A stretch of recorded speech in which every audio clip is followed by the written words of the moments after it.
మన ఎంపీ గారు రఘువీర్ రెడ్డి గారు, అట్లాగే ఈ కార్యక్రమానికి నిజామాబాద్ నుంచి వచ్చినటువంటి మిత్రులు అన్న లక్ష్మీకాంత్ అన్న గారికి, ఈ కార్యక్రమానికి కర్త కర్మ క్రియ మమ్మల్ని అందరినీ అనేక సార్లు ఫోన్ చేసి మీరు రావాలి, నేను మీటింగ్ పెట్టినాను, ప్రభుత్వానికి అభినందనలు చెప్పేటువంటి ఒక సభ పెట్టినా అని చెప్పేసి ఇక్కడికి మమ్మల్ని పిలిచినటువంటి మీ అందరి అభిమాన నాయకులు, ప్రజానాయకులు అన్న మందుల సామీలన్న గారికి మనస్ఫూర్తిగా అభినందనలు, కృతజ్ఞతలు తెలియజేస్తూ ఈ కార్యక్రమాన్ని ఇప్పటి వరకు మేమందరం ఆయన చెప్పిన పనులు చేయాల్సిన పరిస్థితి వచ్చింది. కాబట్టి దళిత బిడ్డ ఈరోజు మొట్టమొదటిసారిగా ఈ వర్గీకరణ మీద, కులగణన మీద ప్రభుత్వానికి, ముఖ్యమంత్రికి, ఉపసంఘ అధ్యక్షులకి అభినందనలు తెలియజేయడానికి, కృతజ్ఞతలు తెలియజేయడానికి ఇంత పెద్ద ఎత్తున ఈ సమావేశాన్ని ఏర్పాటు చేసినటువంటి సామీల్ గారికి, ఈ కార్యక్రమం యొక్క విజయవంతం పాటుపడ్డటువంటి కాంగ్రెస్ పార్టీ పెద్దలకి, కార్యకర్తలకి, అదేవిధంగా వెంకన్న గారికి ప్రత్యేకంగా ధన్యవాదాలు తెలియజేస్తూ ఆలస్యమైనందుకు మన్నించమని చెప్పి మిమ్మల్ని అందరినీ ప్రార్థిస్తూ సెలవు తీసుకుంటున్నా. జై కాంగ్రెస్. కావలసినటువంటి అన్ని కార్యక్రమాలు పూర్తి చేసుకుంటూ ఈనాడు సరోత్తమ రెడ్డి గారు పామాయిల్ తోట కూడా చూసా. నా కన్నుల పండగగా ఉంది. నీళ్లు వస్తే వరి పంట కాదు, బావేసినట్టుగా అందరూ పామాయిల్ వేయండి, మిమ్మల్ని లక్షాధికారులు చేసేటటువంటి బాధ్యత ఈ కాంగ్రెస్ ప్రభుత్వం తీసుకుంటుందని చెప్పి మీకు ఈ సందర్భంగా మనం చేస్తున్నాం. వ్యవసాయ మంత్రిగా నాకు ఈ అవకాశం ఇచ్చినటువంటి కాంగ్రెస్ పార్టీకి మళ్ళీ తెలంగాణ పచ్చబడేటట్టుగా, తెలంగాణ ప్రజల యొక్క మోములో ఆనందం నిలబడేటట్టుగా, అందరూ ఆనందంగా తెలంగాణ కాంగ్రెస్ ప్రభుత్వం ద్వారా లబ్ధి పొందేటట్టుగా ఒక పక్క సంక్షేమం, మరి ఒక పక్క అభివృద్ధి.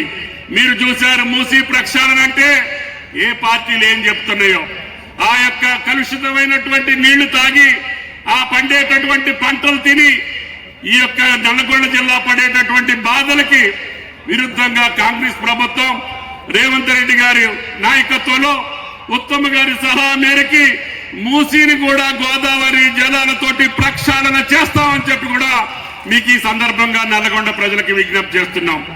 ఇటువంటి భారీ కార్యక్రమాలు చేసేటటువంటి శక్తిని, సామర్థ్యాన్ని ఇచ్చినటువంటి తెలంగాణ ప్రజలకి, ముఖ్యంగా నల్లగొండ ప్రజలకి ఎంతో సాహసోపేతమైన నిర్ణయాలు చేసే అవకాశం ఈనాడు కాంగ్రెస్ ప్రభుత్వానికి ఇచ్చారు. కాబట్టి ఈ పెద్దల యొక్క సలహాతోటి రేవంత్ రెడ్డి గారు ఆచితూచి అప్పులున్నా, ఆర్థిక పరమైనటువంటి భారం ఉన్నా, వెసులుబాటు లేకపోయినా 1,53,000 కోట్లు బాకీలతో పాటు వడ్డీ కట్టుకుంటూనే సంక్షేమ అభివృద్ధి కార్యక్రమాలను నిరాఘాటంకంగా కొనసాగించేటటువంటి శక్తి ఇచ్చినటువంటి కాంగ్రెస్ పార్టీ కార్యకర్తలకి, నాయకులకి, వేదిక మీద ఉన్నటువంటి పెద్దలందరూ ఉన్నారు. పార్టీ అధ్యక్షులు వెంకన్న గారు, శంకర్ నాయక్ గారు కష్టపడ్డారు కాబట్టి శంకర్ నాయక్ని పిలిచి ఈనాడు శాసన మండలి చేశారు. అదేవిధంగా వేదిక మీద ఉన్నటువంటి ఎంపీలు ఇద్దరు భారీ మెజారిటీ తోటి, ఈ దేశంలో పెద్ద మెజారిటీ తోటి గెలిపించారు. శాసనసభ్యులు కూడా 100% గెలిచారు. ఒక్కటి కొద్దిగా మిస్ అయింది. అయినా సరే ఇబ్బంది లేదు. ఉత్తమ్ కుమార్ రెడ్డి గారి ఆధ్వర్యంలో ఆయన సలహా మేరకి సూర్యాపేట జిల్లా, ఉమ్మడి నల్లగొండ జిల్లాలో ప్రతి అభివృద్ధి కార్యక్రమానికి మీ మనిషిగా పనిచేసే అవకాశం తప్పకుండా ఆనాటి జానారెడ్డి గారి దగ్గర నుంచి ఈనాటి ఉత్తమ్ కుమార్ రెడ్డి గారితో పనిచేసే అవకాశం నాకు ఆ భగవంతుడు కల్పించాడు. నేను కూడా నీటిపారుదలలో 10 సంవత్సరాలు, ఆ రహదారుల్లో 10 సంవత్సరాలు, ఇప్పుడు వ్యవసాయదారుల కింద కాంగ్రెస్ ప్రభుత్వం నాకు అవకాశం ఇచ్చింది. తప్పకుండా నేను ఎక్కడున్నా ఈ యొక్క జిల్లా, ఈ రాష్ట్రం యొక్క అభివృద్ధి కోసం పెద్దల యొక్క సలహాల మేరకి తుంగతుర్తిలో ఏం చేయాలో మీరు వదిలిపెట్టినా మీ శాసనసభ్యుడు వదిలిపెట్టే రకం కాదు. శాసనసభలో గర్జిస్తాడో, బయట గర్జిస్తాడో, ఎవరూ లేకపోతే గల్లా పట్టుకునే స్థితిలో మీ యొక్క ఎమ్మెల్యే సామీల్ గారు ఉన్నారు. ఎవరన్నా ఎస్సీ వర్గీకరణ ఏమైనా కమెంట్ చేస్తే ఒకటే విషయం మనం చేస్తున్నాం. ఒక న్యాయవాది జస్టిస్ షమీమ్ అఖ్తర్ గారు ఇచ్చిన రిపోర్ట్ మేరకు మేము ఒక్క అక్షరం కూడా అటు ఇటు మార్చకుండా ఎస్సీ వర్గీకరణ ముందుకు పోతుందని చెప్పి నేను మనం చేస్తున్నాం. అదేవిధంగా ఈ శాసనసభలోనే ఈ శాసనసభలోనే ఎస్సీ వర్గీకరణ చట్టం చేయబోతుందని చెప్పి కూడా నేను మనం చెప్తున్నా.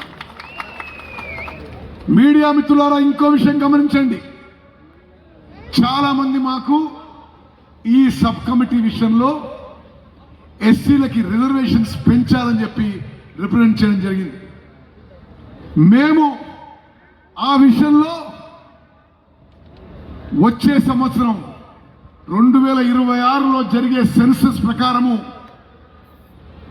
ఆ సెన్సస్ లో ఎస్సీ జనాభా పర్సంటేజ్ ప్రకారం 17, 17.5, 18% ఎంతుంటే అంత తెలంగాణ కాంగ్రెస్ ప్రభుత్వం సెన్సస్ తర్వాత ఎస్సీల రిజర్వేషన్ సెన్సస్ లో ఎంత పర్సంటేజ్ వస్తే అంత పెంచబోతున్నాం చెప్పి కూడా మనం చేస్తున్నాం. ఈ విషయం కూడా మా సబ్ కమిటీ రికమెండేషన్స్ ఇవ్వడం జరిగింది. అదేవిధంగా సామాజిక న్యాయం కోసం మరో గొప్ప విప్లవాత్మక అడుగు ముందుకేసి స్వతంత్ర భారతదేశంలో ఎక్కడ జరిగిన విధంగా సోషియో ఎకనామిక్ సర్వే, బీసీ కులగణన క్యాస్ట్ సర్వే చేయడం జరిగింది. ఎవరు ఏమన్నా బయట గ్లోబల్స్ ప్రచారం నమ్మొద్దు.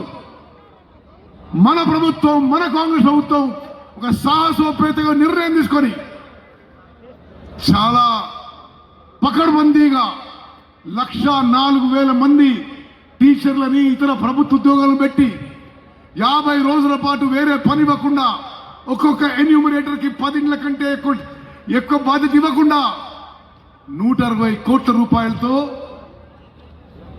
సోషియో